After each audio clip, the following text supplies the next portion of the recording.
Sko, fyrstu kynni voru, við vissum ekki neitt. Hún sagðist, vera með allskyns kæki, snúa sér í hringi og hérna, já. Ég var nú 40 ára feril að baki, ég held ég hafði nú lent í flestu.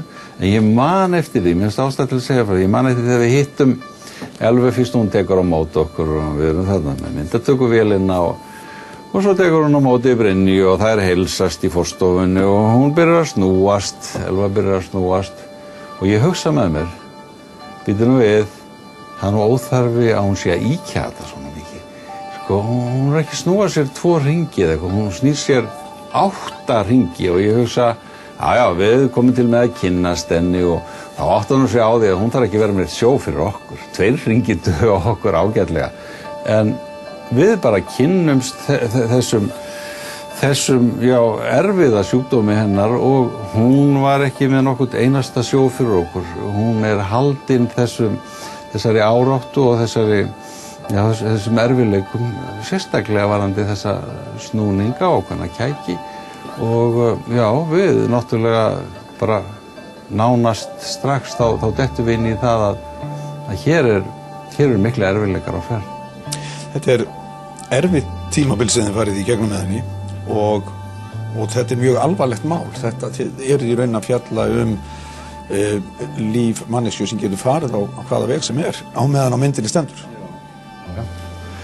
Eins og ég segi, margt hefur maður gert en hér var eiginlega meiri alvara á ferðinni heldur en að ég hef nokkur sinni lent í og þarna eins og í öllum nánum mannlegum samskiptum þá skiptir máli bara eitt, það er trúnaður og það þá að hann sé á báða bóga og þarna var okkur vel tekið af Elvu og fjölskyldu hennar og við duttum inn í það að vera flugur á vegg við erfiðustu aðstæður, það sem við vorum auðvitað á þeim stundum þar sem var gleði og gáski og gaman því að Elva hún er rjúkandi af húmor, skemmtileg stúlka en nei, þarna var alvara á ferðinu og bara sem dæmi sýndi ykkur kafla það sem að Elva að bíða eftir því að vera keyrðin í skurðaðgerðin og þarna eru foreldrar, ástríkir foreldrar sem eru með henni og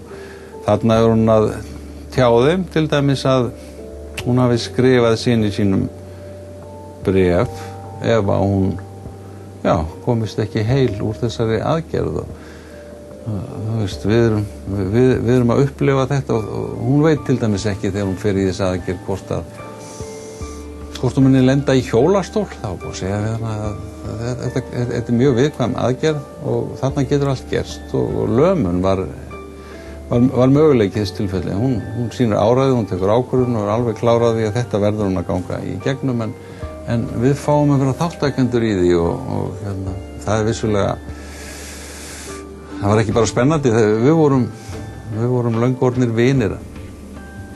Er eitthvað atvik í myndinni sem eða bara í þessari samveru með henni sem algjörlega ógleymanlegt? Þau eru mörg, en ég get samt nefnt sem dæmi samheldni í fjölskyldunar. Hún að fara í aðgerðina morgunin eftir og þá ættir að raka af henni hárið, hún kveið því heilmikið að láta taka af sér allt hárið og þau ákváðu öll að láta taka af sér hárið deginum áður til þess að standa með henni. Og það myndast þvílík stemning á staðnum að jafnvel fólk, vinir sem stóð ekki til að væru nema bara á staðnum til þess að upplifa þetta, þeir sögðu hárið að mér, ég vil vera með. Þetta fannst mér fallegt moment.